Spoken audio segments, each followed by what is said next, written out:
can we just jump right in and maybe you can give like a basic intro for people who don't know, like what is breath work?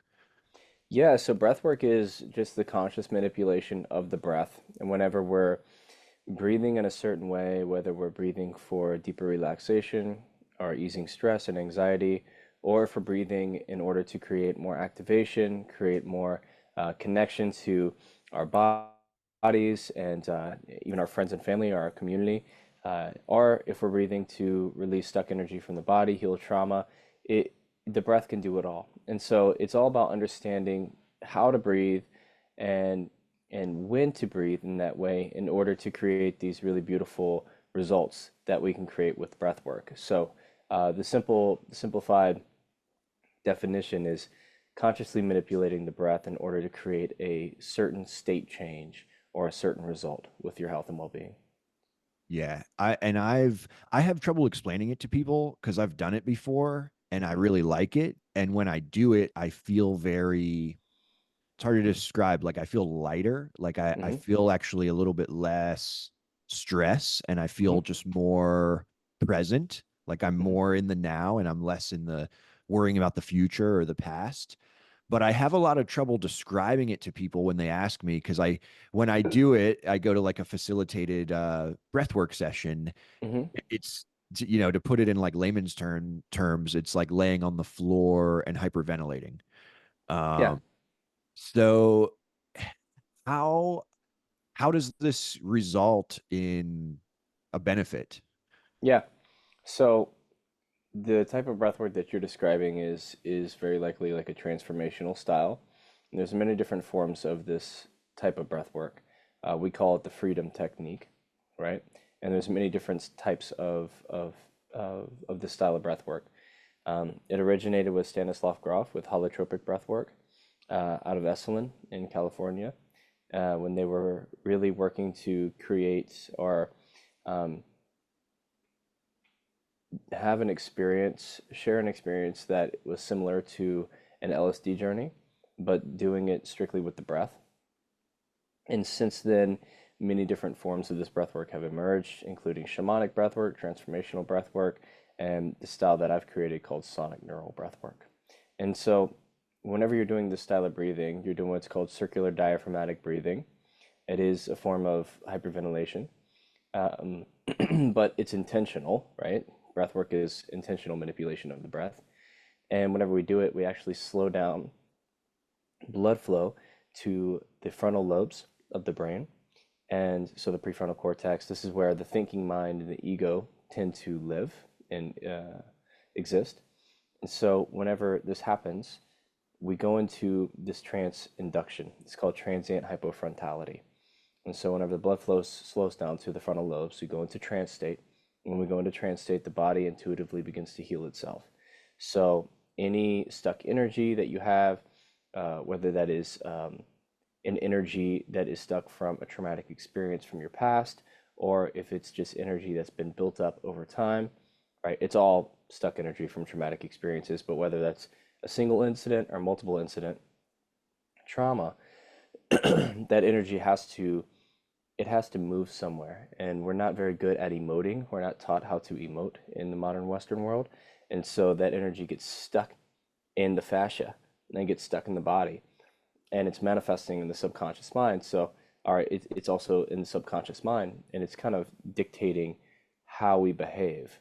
And so when you go into the trance state from this style of breath work that you're talking about, what happens is the body immediately begins to open up to release this energy. And it can do that through somatic movement, it can do it through vocal expression, and those are the two primary ways it does it. And of course, emoting, allowing the energy to move, like energy in motion, that is emotion, that's what it means. And or that's the framework for the word. And whenever we allow ourselves to emote, you're always going to be left with this felt sense of being lighter, right? And so you could think about, say you have a traumatic experience with a kid, you get in a car accident, where your subconscious mind takes a snapshot of the apex of that experience and stores it in a file cabinet in the subconscious mind, and it also stores somewhere in the body. And so as this energy stores, it's like it needs to be the emotions and experiences that have been unresolved from that memory, right, need to be felt. So you need to feel to heal. And oftentimes you can go and do like Reiki on yourself in a certain area of the body, or you'll move that or area of the body in a certain way that will allow for that energy to be released and for those emotions to be felt. And then you're literally removing trauma from your body and your subconscious mind whenever you do that. Fascinating. That was very well explained. I appreciate that. Hmm. I have a couple questions though from what you said, and For sure. this is like a little bit over my head, science wise. So I'm curious if you will know the answer, or maybe you will, maybe you won't. But I've had other people on the podcast who do neurofeedback brain training, and the Hmm. way they describe it to me is the intention is to actually pull you from the back of your brain into the front of your brain. Hmm. And now you mentioned with breath work decreasing the kind of blood flow and action in the front of the brain. Hmm. So I'm confused there. Are my I also I'm kind of like low information person here. Yeah. So that's not every breathwork practice, Mm-hmm. right? What your friends are doing are moving you from a reactionary state into a responsive state. So the limbic reptilian brain would be considered the back of the brain, right? Mm-hmm. Mm-hmm. And this is react and survive. This is like the lower root sacral chakra, um, the lower energy centers. And so whenever they're doing that, they're moving it from reaction, survival to consideration and responsiveness. And so this doesn't really apply. It doesn't really apply to the sonic neural transduction. Sonic neural transduction. I love that word. I want to like research more about that. That's really fascinating though, that you can, using no substances, just your own breath, put Hmm. yourself into a trance state where your body will begin to heal itself, either emotionally or is it physically as well? Absolutely. Yeah, so sonic neural is the name of the breath work that I've created. And the transduction is the experience that happens whenever you go into trance. Transient hypofrontality is the fancy scientific term. You Um, mentioned Go ahead. um you mentioned Stan Groff, Hmm. and he's credited with bringing breathwork to the West, but breathwork goes all the way back to like the yoga traditions. Is that correct? Correct. Like when I got into breath work, I had never even done a yoga class. I actually went to a buddy's 40th birthday, and I get there and they're like, okay, now come in quietly because we're just starting the breath work. And I had never done it before, and I gave it a shot, and it was like fucking amazing. And then like, fast forward a little bit and I'm like getting really into it, and I'm like, wait, this is yoga? Hmm. I I didn't know I was doing yoga. So Yeah. Stan Groff would be credited with bringing it to the West, but do you know anything about the history before that? So Stanislav Grof invented and introduced holotropic breath work. It's a Mm-hmm. very specific style of breath work that creates the transduction. And it's a 3 hour session, and you experience it while you have somebody sit for you to hold space, and then you switch either the same day or the next day. Um, but he did not bring breath work to the West. If Okay. anybody brought breath work to the West, it would be like um, you know like a Yogananda, Yogi Bhajan, these guys that were really in the early 1900s and up to the 1960s and 70s were introducing pranayama to the United States. And pranayama is breath work, and it's one of the limbs of yoga, one of the 8 limbs of yoga. And so breath work is a limb of yoga, and yoga is the intention is union. You know, Mhm. the meaning of the word yoga is union. So this union with yourself through the breath, um, it is one of the limbs of yoga. So it's a very instrumental part of yoga, and it's been practiced for thousands and thousands of years. Pranayama, tumo breathing. Yeah. Were you studying before you got into breathwork? What were you up to? Were you studying Eastern traditions, Western traditions? Can you talk a little bit Yeah, about like what you were up to before? yeah. I was working with plant medicine whenever before I got into breath work, and um, I was working with a medicine called Bufo alvarius, which the active compound's 5-MeO DMT. And whenever I was working with that medicine, I noticed that there was a big need for integration and preparation and just like deeper support and embodiment around the experience. And this was the Wild West of Bufo. Like this wasn't nobody knew what it was at this point. It was back like 2018.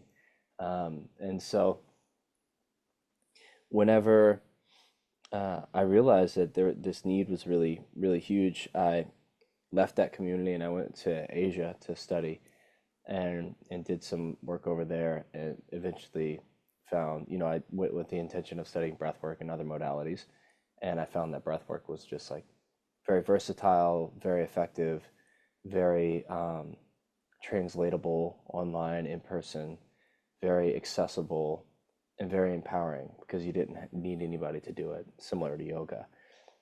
And fast forward today, it's like everybody's a breathwork facilitator. Everybody's doing breathwork, which is amazing. It's like that was the whole intention. Like I came back with that intention, as many others had that intention as well, and it's created a really awesome space for people to be able to heal themselves.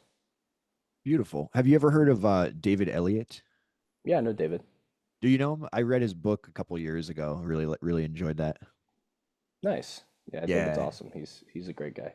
Yeah. So the breath, I'll tell you the breath that I prefer or that I like, and you can tell me what you think about it. Hmm. But you lay on the floor, flat on your back, and it's a two in, one out, and it's all through the mouth. And you inhale, you inflate your stomach, and then you inflate your chest, and then you exhale. So it sounds like this. So you want to know something funny? Nobody's ever going to be able to hear you doing breath work on Zoom. Oh, There's there's a certain feature that cuts out the people that mouth breathe, I guess. oh But yeah. the only reason I know that is because I teach students all the time, and they're like, We always can't try hear to you. breathe on Zoom. Yeah, it's like nobody can hear anybody. But I know exactly what you're talking about, though. This is a style of transformational breath work. Yeah. Hmm. Yeah, that one I like a lot. This is more of like what I call a staple technique. So it's a technique that you do once a month, once every few weeks, once every couple months, few months, and you're able to really clean out the gutters with that practice. There's a lot of other practices that I recommend doing every day, right? So optimization practices and then relaxation practices. And these practices are really good for like daily maintenance, daily practice, and doing the transformational style or sonic neural or holotropic is really good to do every. I like the cadence of once a month, once every couple months. Some people do it more than that, but that is going to be more for cleaning out the gutters, and Mhm. then the other techniques are going to be more for maintaining. Can you share like I'm interested to know some of the daily like optimization and relaxation techniques. Can you share a little bit about those? Yeah. So the primary daily optimization technique that we facilitate and work with is called dynamic breath work. And it's similar to Wim Hof breathing, which is derived from Tumo breathing. And it's covers all the bases. There's 40 controlled hyperventilated breaths. And so this is really great for reducing inflammation. And we can go into the nitty gritty of it, and I'll share a link where your listeners can do this practice. It's great to do in the morning, um, because it just covers all the bases, like I said, reduces inflammation, it boosts the immune system, it increases longevity, stretching the lungs. It's an intentional stress response, so it creates a hormetic stress, which is really good for the immune system really cranking and becoming super functional. And then also, we're going to be re-regulating the nervous system with an Om at the end, and then a re-regulation practice. So something that allows for you to, like a gentle breathing meditation afterward, to re-regulate. So it's basically like going to the gym, but Mhm. with breath work. Nice. Hmm. Now, what about the stiff hands? You must see that a lot, right? When Yeah. people are breathing and then they get like these hands that are like corpse hands. Hmm. What's going on with that? Yeah. So this is called tetany, Mhm. and it happens during transformational style breathwork sessions. And it's due to a pretty dramatic reduction in CO2. You can start having cramping in the extremities. Yeah, I've seen that, and it's happened to me before too. Hmm. Um, Happens to me a eh, lot. I actually like it, but I've seen people freak out about it. Same, same exact Um, story. I kind of think it's cool, but I kind of like it. The first time I ever did breath work, at the end, he goes, and now if you want to, place your hands on your heart. And my hands were so stiff that they were like floating above my heart. And hmm. it was very like, oh my God, this is amazing. Yeah, yeah. It's awesome, man. It's really amazing what we can do with breath work and especially these deep dive transformational styles like sonic neural and holotropic. Um, I've seen some really incredible things, some really powerful physical healings as well. Of course, mental, emotional, spiritual, but I've had people come in, double knee replacement surgeries, been on opioids for a long time, and leave the session free of pain completely for 7 days. 7 days tends to be the amount of time that people with chronic pain are free of pain. And Wow, so, like a weekly regimen for them can be really strong. that's amazing. It is. I read on your website that you have a goal to support the health and well-being of 50 million people. Hmm. Where did you get that number from? I'd have to think back to when I did the math on that one. Um, I know that I have it written down somewhere, but so what my current practice and my current offering has evolved from sharing a lot of breath work to teaching other people how to share breath work and also growing a wellness business that's very impactful. So a book that I'm writing right now and the training that I run is called The High Impact Healer. And it's all about being helping healers who are like, I'm called to do this work. I'm a yoga teacher, I'm a breathwork facilitator, I'm a Reiki master. You know, how do I create sustainability around what I'm doing? And so it's all about empowering them with the right tools, the right offerings, the right systems, and the right skills in order for them to be able to be abundant. And that abundance allows for them to be focused fully on creating the impact full time. And so whenever we work with a student, there we expect them to go out and touch 1,000 people, right? And then those people, we expect them to go out and share that healing and that wealth with, um, I think the number is like 200, 250 people. It's very low, right? It's very much likely to be much higher than that Mhm. because we're impacting people who then impact their families and communities. And so the math of our next 10 years and the trajectory of our next 10 years is that 15 million mark. Nice. Nice. And Mhm. how many years have you been doing breath work? So I've been teaching for 6 and been we've been holding the trainings for 3.5, 4 now. Yep.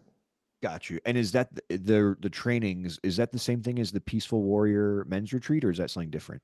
That's something different. So Peace Warrior Men's Retreat is just men's work, men's retreats where we work with men and help them to just become more embodied, more fulfilled, more connected, more happy, more um, you name it, have better relationships, better careers, better everything. Yeah. Is that what you did down at I saw online you were down at David Vobora's place. Is that what you guys did down there? Yeah, you know David? Yeah, he's been on the podcast before. Oh, that's amazing. Yeah, that's what I was doing with David. He's a good buddy, and we were working with his athletes while we were there. So actually, what we were actually doing with David and his peeps was the breath work. We were facilitating breath work for them. Oh, amazing. Amazing. Hmm. Was that like a multi-day thing or like a one-day event or Yeah, it was multi-day. We actually did optimization breath work and coaching and just some different guided experiences. And then we did sonic neural on the last day for 50 people. So it was epic. that's amazing. When you're facilitating sonic neural breath work, are you based somewhere? Or are you traveling and just facilitating all over the world? So whenever I facilitate sonic neural, it's usually in a retreat container. I don't usually do like workshops. But so in that sense, like if we have an opportunity to go work with someone like David who puts everything together, then we'll do it. But for me, the most impact and the most abundance, like the two most important things in this world that we live in is impact and income. because the impact is what we're here to do. The income fuels the impact. So the way that I'm able to do that and leverage my time and energy and funds is to do retreats and bring my facilitation into that container. So you let other people book you to come to their retreat. You're not really putting the whole thing together. No, I put the retreats together. Oh, you But do? if somebody wants me to come, like David wants me to come out and do some stuff for 3 or 4 days, then I'm happy to. And if somebody wants to hire me to go facilitate at their retreat, totally fine. How often are you doing your own retreats? We do right around 6 retreats a year. We do 2 for Awaken Breath and 4 for Peaceful Air. Nice. And where are Yeah. those? Usually Austin, Texas, Sedona, and then between Colorado or Utah. Oh, nice. So you have like a couple locations that you kind of use. Yes, sir. And are you based in Texas?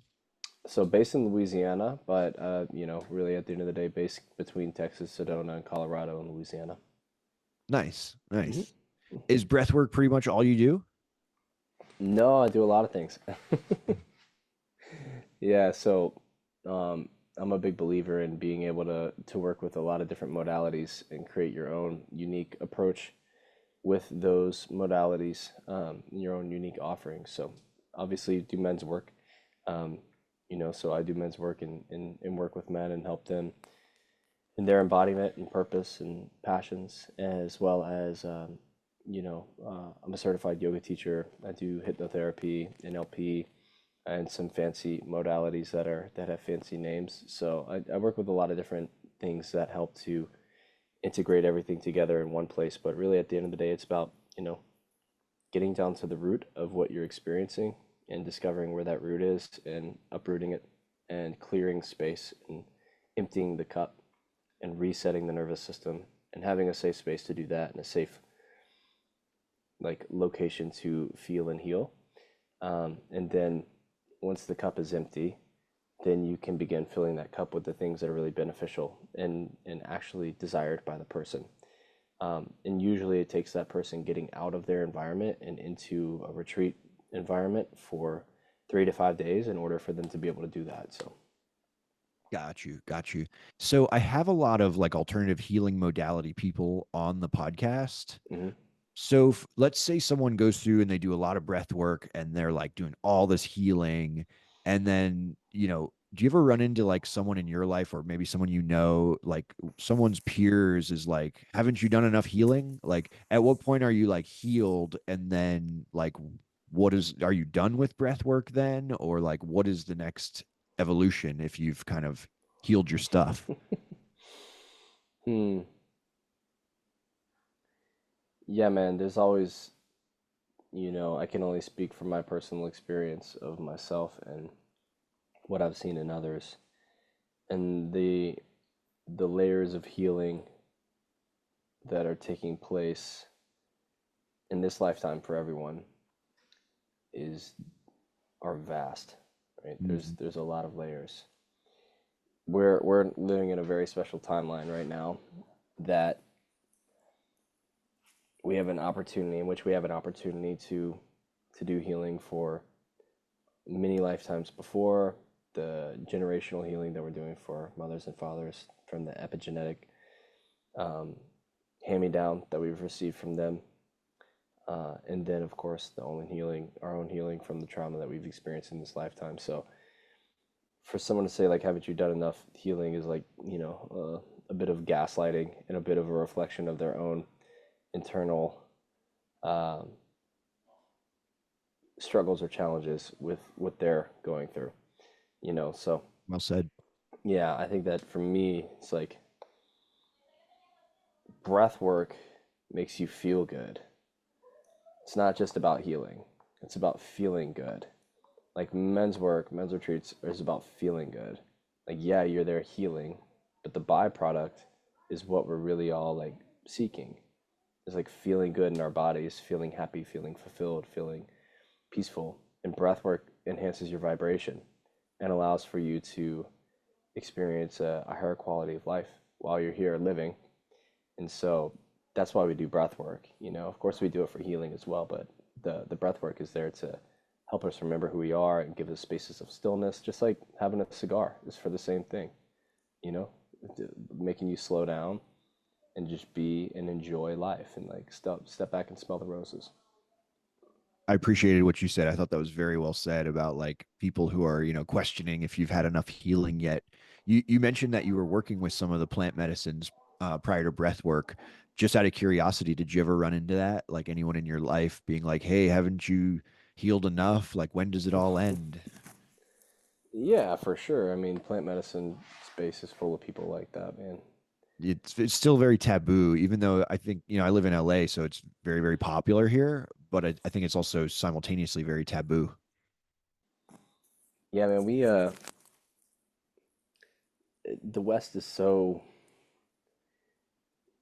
yeah, it's like you can get really heady with that because like I don't know, whenever you commercialize something or whenever you like bring something into the marketplace, then you experience all the different, and even in the jungle, like even in the jungle, they have this where it's like you experience the polarity of how beautiful the medicine can be and how the underbelly of humanity corrupts everything, Yep. and how like these lower vibrational energies of greed and bitterness and hate and shame and anger are they corrupt things that are beautiful. And so, it's just like money. Yep. It's like money's not evil.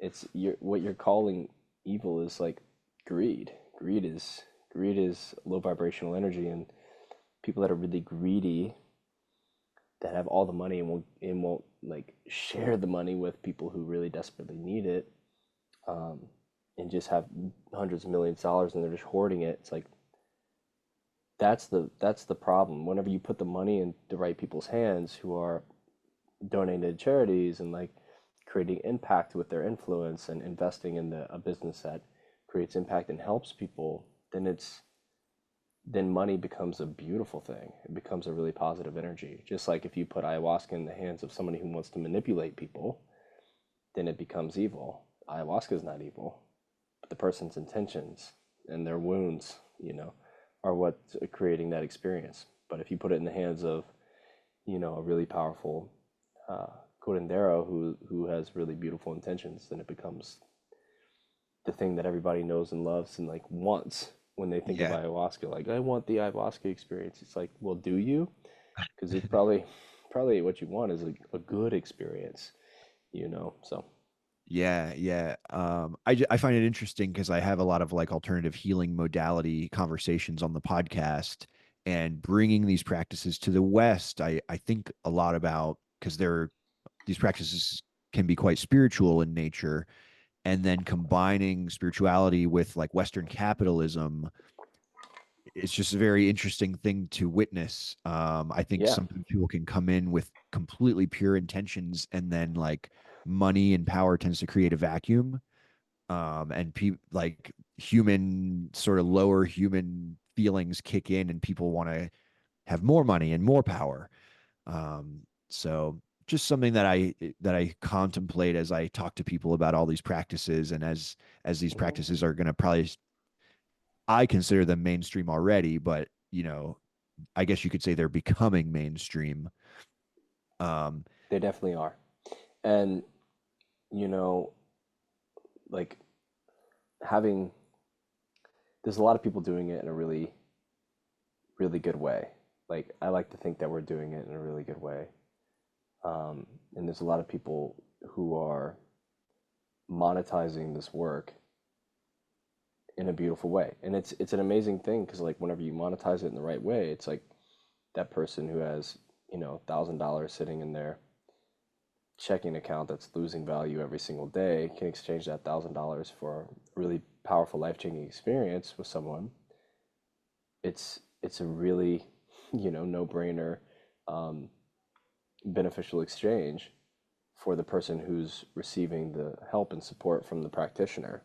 mhm. So, and then when the person who's facilitating creates the systems and creates the opportunities and goes all in on sharing with more people in that way, and then takes the money and does it and invests it back into their practice and their business, and also gives money to charity and also like takes care of people in their community, then you can have something that's really sustainable and really, really healing. So I'll be the first to say that we're absolutely monetizing the the breathwork being brought to the West, and I'm absolutely monetizing how helping people to grow into their highest timeline of facilitation and helping others.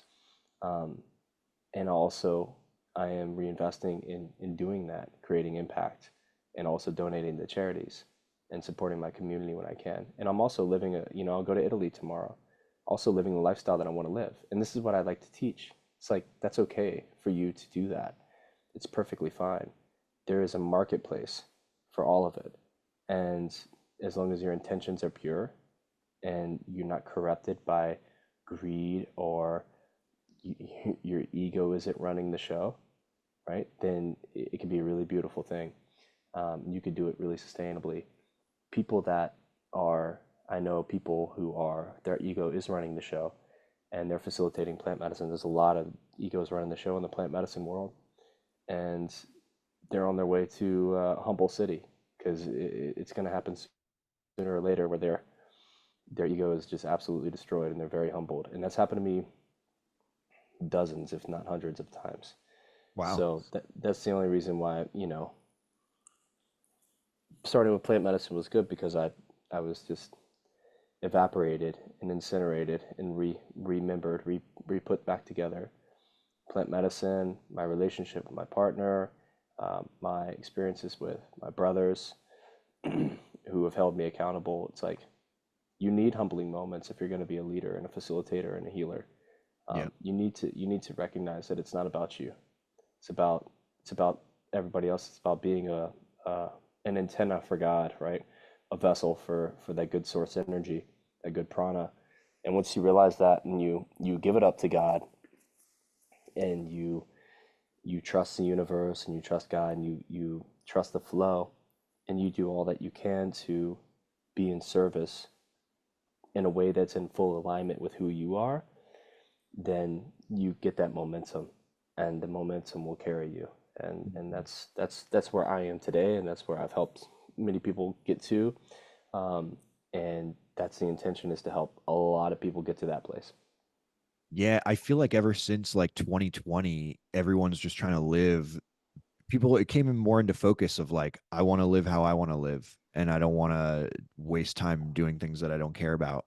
Yeah. Like you said, you're going to Italy tomorrow and you're living the life you want to live. I think that's like, to me, it feels like ever since 2020, that is like magnified. Like Yeah.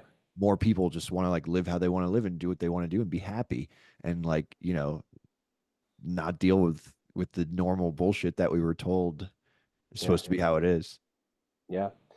Yeah. I think the pandemic 2020 was a big wake up call for a lot of people. And a lot of people realized, like, oh, hey, wait, I don't actually enjoy this. Maybe I can do something that I enjoy instead, and something that resonates with my heart and my soul instead of something I was conditioned and told to do. Um, Exactly. and I did out of survival, right? And so there's a great, awesome awakening taking place, and we're going to have stages of that awakening. There's going to be the baby stage when we're just born, which I think was around 2019, and then going into 2020, 2021, 22, we're becoming like a toddler. And then, we're still in this like toddler phase, figuring it out. And eventually we'll go into adolescence and more maturity. And I think at that point we'll have there's a lot in the pipeline right now. There's artificial intelligence, there's um, spiritual awakening. It's all kind of converging at the same time. So who knows what we're going to evolve into over the next handful of years, over the next 10, 20 years, 30 years. Because I can tell you right now, from when I was a kid to today, it's unimaginable, right? So, Mhm. so yeah. Yeah. I want to know. I'm over here like, tell us, Ben, we're in the toddler phase, but when will we be adults? When Man, can we grow? I mean, it's fun to talk about. Well, we're growing. Like, we're definitely growing. Everybody's growing. It the it's all becoming more embodied. Like if you look at what's trending, what was trending in 2020, it's like plant medicine, ayahuasca, like go to jungle, do ayahuasca. It's like, whoa, let's go. And then you get there and you do it, you're like, holy shit, I did not sign up for this. Right? Yes, you did. And it's like that awakening experience, whether it's from bufo or ayahuasca or LSD or mushrooms, whatever, or breath work, that is the rebirth. And so now we're getting more into like what's trending now is like attachment styles and like emotional like regulation. You know, we've gone through the breathwork phase. Breathwork is hot right now, but it's kind of at its like peak, if not on the other side, right? And so just recognizing that we are growing because we're talking more about like masculine feminine dynamics, attachment styles, somatic healing, and these are things that are more embodied. These are topics that are more embodied than just like go to the jungle and do ayahuasca. So we are growing. Um, when it comes to like when are we going to be grown? It's a great question, man. I ponder on that question regularly. I think that with the advent of artificial general intelligence and us potentially, being able to have deep connection to source energy, spirituality, as well as a connection to all information that exists in the universe um, instantly with our minds, then it just creates. It's a recipe for something that we've never encountered. It's like somebody from the 1950s getting told about the iPhone and the internet. It's just Yeah. absolutely unimaginable. Yeah, it's pretty So I think cool. it's happening fast. It's happening fast. Well, I'm excited. I feel that your message is very positive and optimistic, and so I feel good about that, and I appreciate that message. Um, Yeah, I think we're creating it with our visions. Like we're creating one collective vision. Like we are a collective. Humanity is a collective consciousness. If you mhm. come to New York City, you'll see it. You go outside and everybody's like just somehow it works and everybody's just chaotically moving from one place to another and it's just like nobody's crashing into each other, Like nobody's this like this perfectly fighting each planned other. this perfectly planned ant colony. Yeah, like an ant colony, exactly. So it's like, you know, divine intervention, extraterrestrial intervention is real. It's been happening forever. So I don't think that we're going to blow ourselves up. I don't think that we're going to get overtaken by robots. Um, Even though both those things seem there's a lot of potential for either one of them. You know what I mean? Yep. Um, I think that we have to have an optimistic viewpoint, an optimistic outlook on the future because we're creating the future together. And it starts with our vision, and then it becomes action. Thoughts then become action, and then action becomes the reality. So, yeah, it's important that we stay optimistic right now.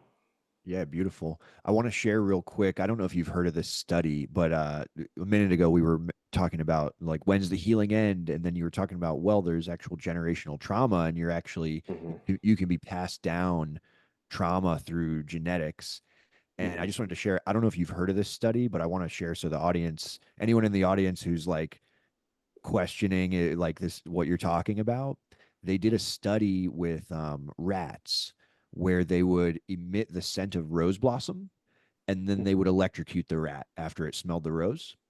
And then they bred the rats for like 6 or 7 generations Hmm. and they would emit the rose blossom smell 7 generations down the line. And even 7 generations down, the rats would cower in fear when they smelled the rose blossom. Absolutely. Yeah. So, It's an evolutionary, it's a shift. We shift, we adapt. Humans are crazy adaptable. Mammals are crazy adaptable. Animals in general. And if there's something that's constantly happening, we will adapt to address it. And if, I like to talk about the ego. For 250,000 years, Homo sapiens having to defend its life, right? Defend the imminent threat of death and focus on survival. And that's where we've been for a long time, you know. Of course, we had these ancient civilizations such as Egypt and potentially Atlantis in these highly intelligent civilizations, but predominantly it's like tribes of hunters and gatherers and warriors. And so if one tribe invades your tribe and they're like killing everyone, it's like that's what our ego has adapted to be aware of, and that's why it's afraid of everything. And that's why it creates these stories, these fear-based stories, whenever we go to change anything in our lives. And so the ego is like a really conditioned roommate that lives with us, and he's 31 years old, and for 30 years and 6 months, he was just like chased by a lion. And for the past 6 months, he's now not being chased. And it's like for us to expect for him to just be totally fine is really far fetched. And our ego is not totally fine. It's really it's over the many tens of thousands of years of evolution, it's adapted to be a fear detector or like a threat detector and then invoke cortisol and fear so that we get the hell out of there. We fight or flight. And so we're reconditioning this really deep rooted conditioning, and to expect to be able to do it in like a few years is really just naive. Well, very well said. As we get close to the end of the episode here, what do you want to share with the world, and where can people find you? Yeah, I think something cool to share with the world is there's a lot of craziness in the world right now. There's a lot of chaos. We all have our opinions of um, we all have our opinions of what the world is going through and what it's looking like and what the future is going to look like. But I think just coming back to that optimistic vision, like no matter who's elected as president, no matter what happens with AI, just trust the process and believe that we as a species can come together in harmony and create a beautiful reality for ourselves. And you don't have to know how that's going to happen, but just believe that it will and believe that it is happening. And your belief and your trust and your hope and your courage is what creates that reality. Like, that is what creates that reality. So be optimistic, believe in humanity, and don't forget to enjoy your life. Like, do the things that you love to do, that you're passionate about, and that excite you, and do them with everything you've got. You can find a way to monetize them and live in a capitalistic society by doing those things. There is a way. And this is what we help people do. Specifically, I help healers do this. But that's my message, is to help to be optimistic about the future and to follow your heart and to do what you're passionate about. Um, and then when it comes to finding me, it's like Connect and Evolve on Instagram, all one word, Connect and Evolve. Um, you can find me there. All my stuff is on Instagram. We do a lot on Instagram. And then you'll find my other Instagrams in that Instagram. So little Instagram inception there. And Awakened Breath, AWAKENED, breath.org. Um, you can go to awakenedbreath.org/HIH to learn about our training program. What we do is we help people who have experienced breath work and are very inspired by it and want to share it with other people, or people who are already facilitating and healing, people who are already teaching and educating how to go through this process of just getting started to getting all of the necessary skills of becoming a trauma-informed breathwork specialist, having many different breathwork techniques to share at any time for anyone, then moving into how to be a really powerful retreat host and coach, how to have great workshops that really impact people and introduce people to your work, and then moving into the most difficult part, which is the conscious business systems of learning how to do conscious marketing, conscious branding, conscious sales, all of these different business pieces and entrepreneurial pieces that people are very turned off by. But when you do it with the right intention and you do it with consciousness and realize that what you're doing is you're helping people, right? And the more income you can generate from the impact you create, the more impact you can then create again. Whenever you piece all these things together, then you're able to create this machine that allows you to work from where you want, make great money, but also impact people in a really powerful way, fulfill your mission, your soul's purpose and mission here on earth, and impact the world indirectly as well. And this impact isn't just you working with somebody one on one, or it can also be in the format of impacting people passively, where you record a breathwork flow and it's on Insight Timer. And this has been my story, a big part of my story. And people from all over the world are being impacted by your work all the time, 24/7 while you're sleeping. And you can create passive income for that and create that global impact. So that's what it's all about for me. And that's what we help people do, is to create more impact and make money doing what they love, being able to do it from anywhere in the world and having a lot of fun at the same time. I love it. And Thanks, brother. we're going to throw a link in the description, I think. We're in the show notes. Anyone wants to try breath work, there's going to be a link down below Awesome. and you can check it out. Awesome, man. Thank you so much. Yeah, good to see you and bye everyone.